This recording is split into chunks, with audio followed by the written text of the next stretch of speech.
Welcome to the Hive Live post-match podcast with myself, Rory Edwards, alongside Brian Matovu. Now, we were on comms duty for today on Hive Live on the YouTube channel. We got a different view of the game today from the press box, and we had a little chat with a couple of the players as they were coming through after the game. And they didn't seem too downbeat. You know, it's a disappointing result. Let's not sugarcoat it. It's disappointing. You want to win the game, especially with the York result earlier. We also had a quick word from Kirk Raymond, who's a member of the coaching staff, well known to, I think, a lot of Bees fans by now, who just said, keep the faith. It's all in our hands. Still got a points target. 100 points is the target. That's what's up in the dressing room. And that's what the boys are looking towards. They don't worry about other teams, just the points target. And there was encouragement from everyone to pack out Sutton, wasn't there? Absolutely. Just positive from everyone. And like you said, disappointing result not to win, because like you said, the standards have been set so high. You want to win every single game.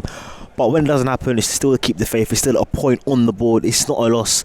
The home record is still intact. But yeah, like echoing everything Idris Khan said, just get to Sutton, pack it out, continue to back the team. And look, it's still in Barnet's hands, and that's the most important thing. As long as Barnet do their job, nothing else matters. Let's have a little look at the game then. Now, I think it wasn't a classic. Let's just start with that. It really wasn't a classic. It was a fairly low quality game. Eastleigh sat in. Yep. They defended pretty solidly. Barnet didn't create enough chances, and they've now hit back-to-back draws, 1-1 draw. But the first goal came for Eastleigh. It came for Paul McCallum, ex-Barnet player. Of course it did. There was an air of inevitability about that.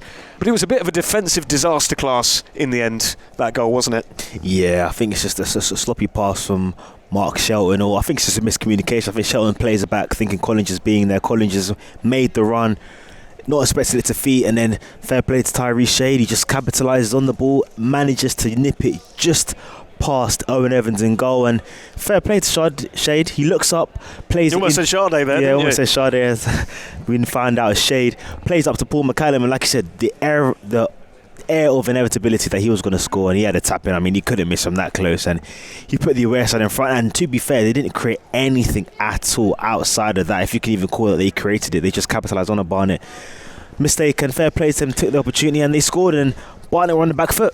It was in between, kind of Collins, who left it for Owen Evans, thinking it was closer to him, but Evans didn't get close enough to it, and there was a danger that he could have committed a foul that might have resulted in a sending off.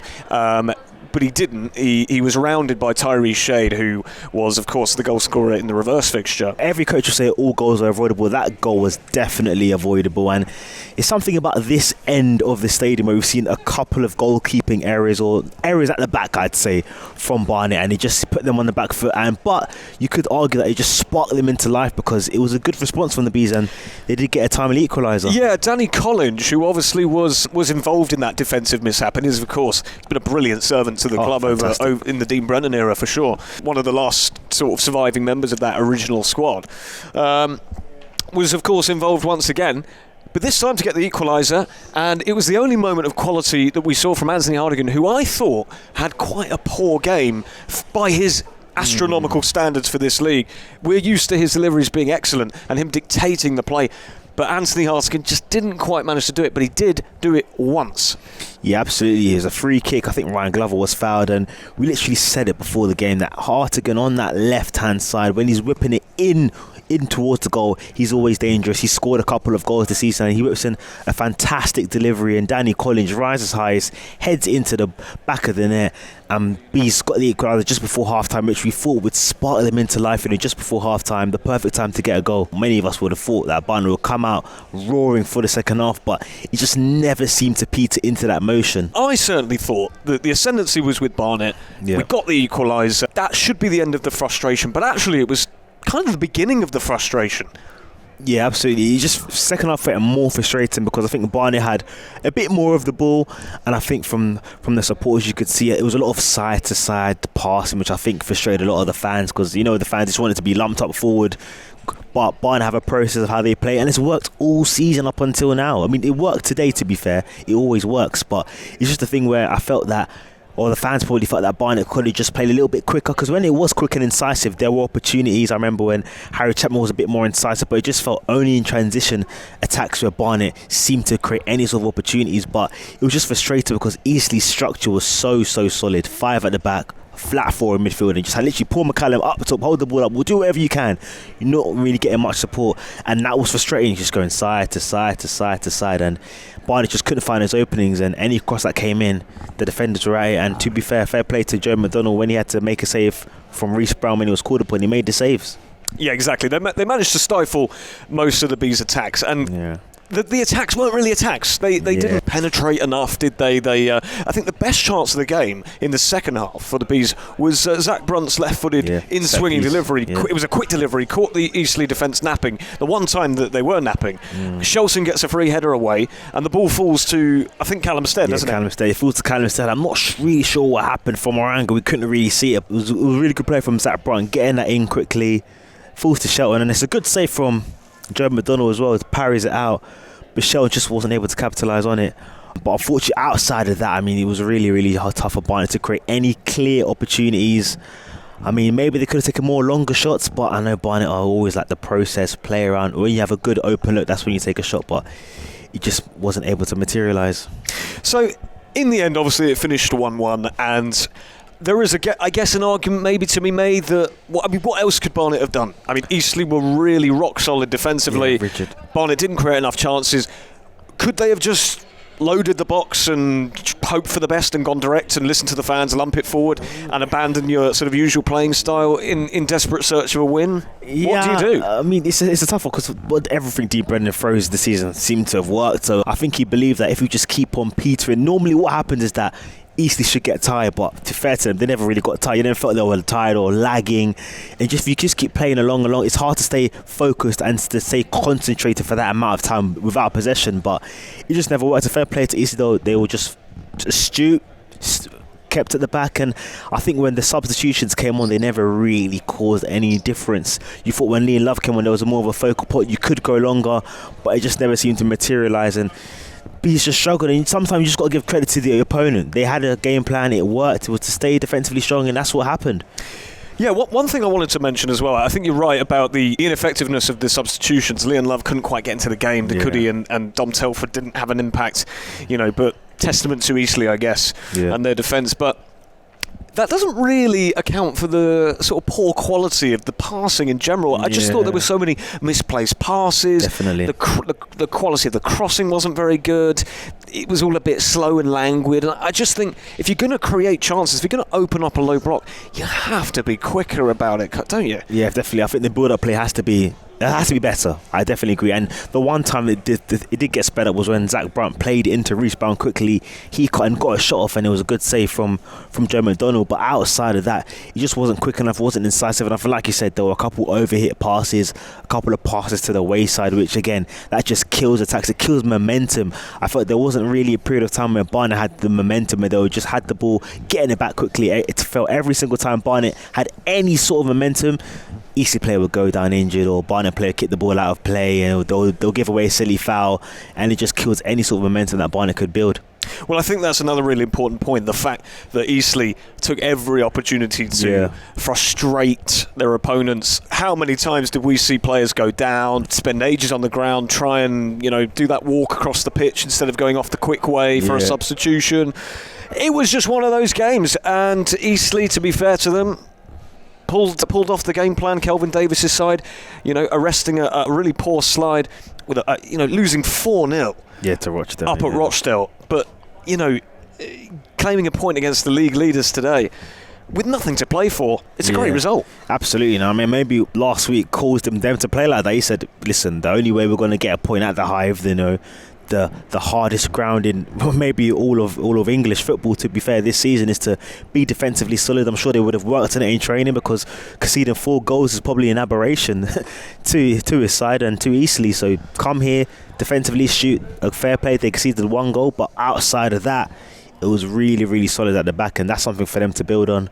But for Barnet, I think it's just got to find more ways to be penetrative in and around the box, because that's what you're going to face you're thinking at Sutton United, and definitely against Aldershot, that's what you're going to be expecting. Yeah, absolutely. And do you know what? It really reminded me of the home game here against Halifax. Yeah, Halifax. That also finished 1-1. It just played out in quite similar circumstances. The 2 goals coming in the first half, and you thought maybe the Bees would go on to kind of really take the game to their opponents in the second half, but it just never really happened. Let's be honest, 3 games without a win isn't ideal at any stage of the season, let alone a stage of the season when you really want to be not putting too much pressure on yourself. Yeah. But number one, it's all in Barnet's hands. Yes. That is the most crucial point. They have a points target of 100 and they can win the league with 99. And that is 2 wins. They've got 3 games in which to do that.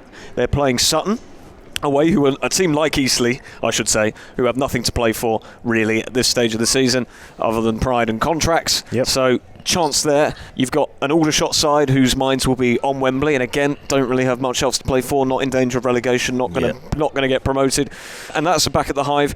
What you ideally want, of course, is that opportunity to win the league at home against Aldershot in front of your own fans. You don't want it going to the final day against Fylde, because even though, again, Fylde already down now, a win against Sutton would be huge, and it sets it up perfectly for a league win at home to Aldershot. The ideal scenario is winning it on your last home game against Aldershot, because if that is the case, the trophy, you'd anticipate it would be here for them to lift in front of their home fans, and that's the perfect end to the story, lifting in front of your home fans. But you have to beat Sutton United first. Can't get ahead of ourselves, because that's what was happening around a couple of months ago. We were saying Barnet could potentially win the league at home to Wealdstone or home to Eastleigh. Counting our chickens, I think. Counting our chickens way too early, and to be fair, the players were saying, listen, it's not done yet, and it isn't done. And right now we can see 4 points. That's a gap that can be clawed back to, but like you said, it's in Barnet's hands, and that's the most important thing. And the thing is, even if they were to lose to Sutton United, which would obviously don't want that to happen at all, it would still be in their hands. Now that would literally mean no room for error at all, but Barnet know that going into the game against Aldershot is still in their hands, with the potential to win the league title and create history. Well, it's exactly that safety net that was created by the ridiculous run of form that the Bees had. That's what you want, right? Yeah, that's what you want. You want that safety net created by all those wins and that incredible run of form.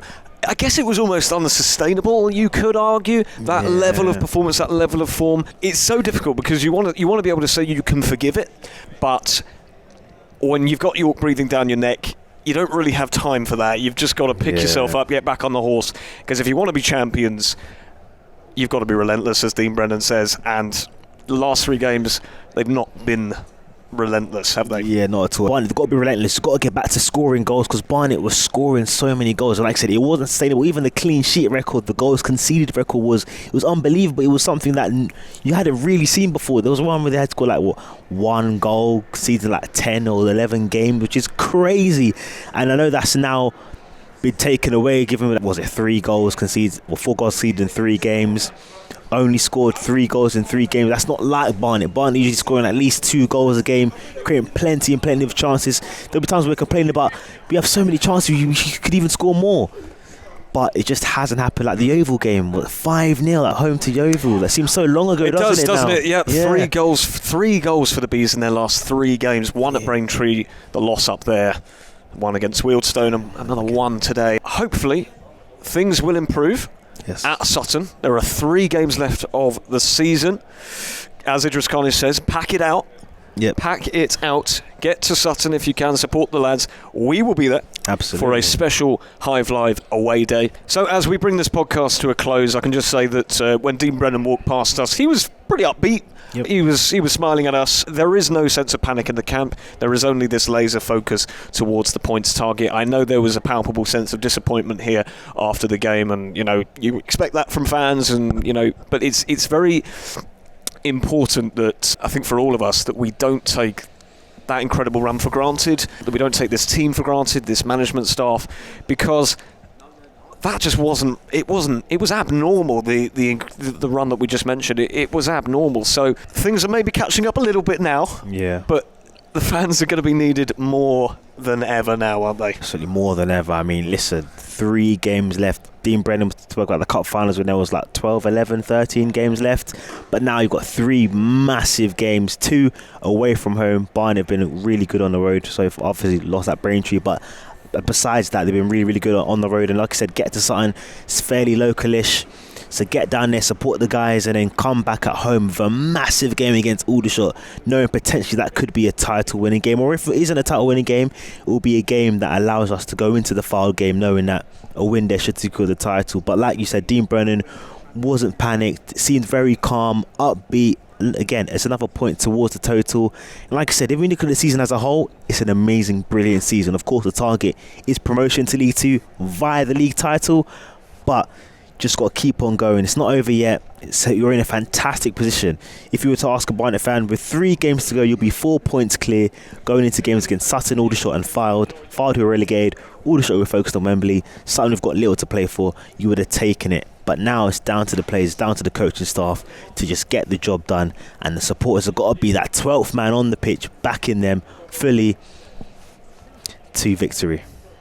Yeah, we've just waved off Aaron McLean, who was on the zone, yeah. On DAZN, giving you coverage, alternative coverage, our competitors in a way, for today. But we'll be back on DAZN for Aldershot. So thanks very much, everyone, for tuning into the Hive Live podcast. We hope you enjoyed it. Let us know what you think. I've been Rory Edwards alongside Brian Matovu with the Hive Live post-match podcast after Barnet drew 1-1 with Eastleigh with 3 games to go. Wishing you all a very happy Easter weekend, and we will see you at Sutton. Take care. See you guys later.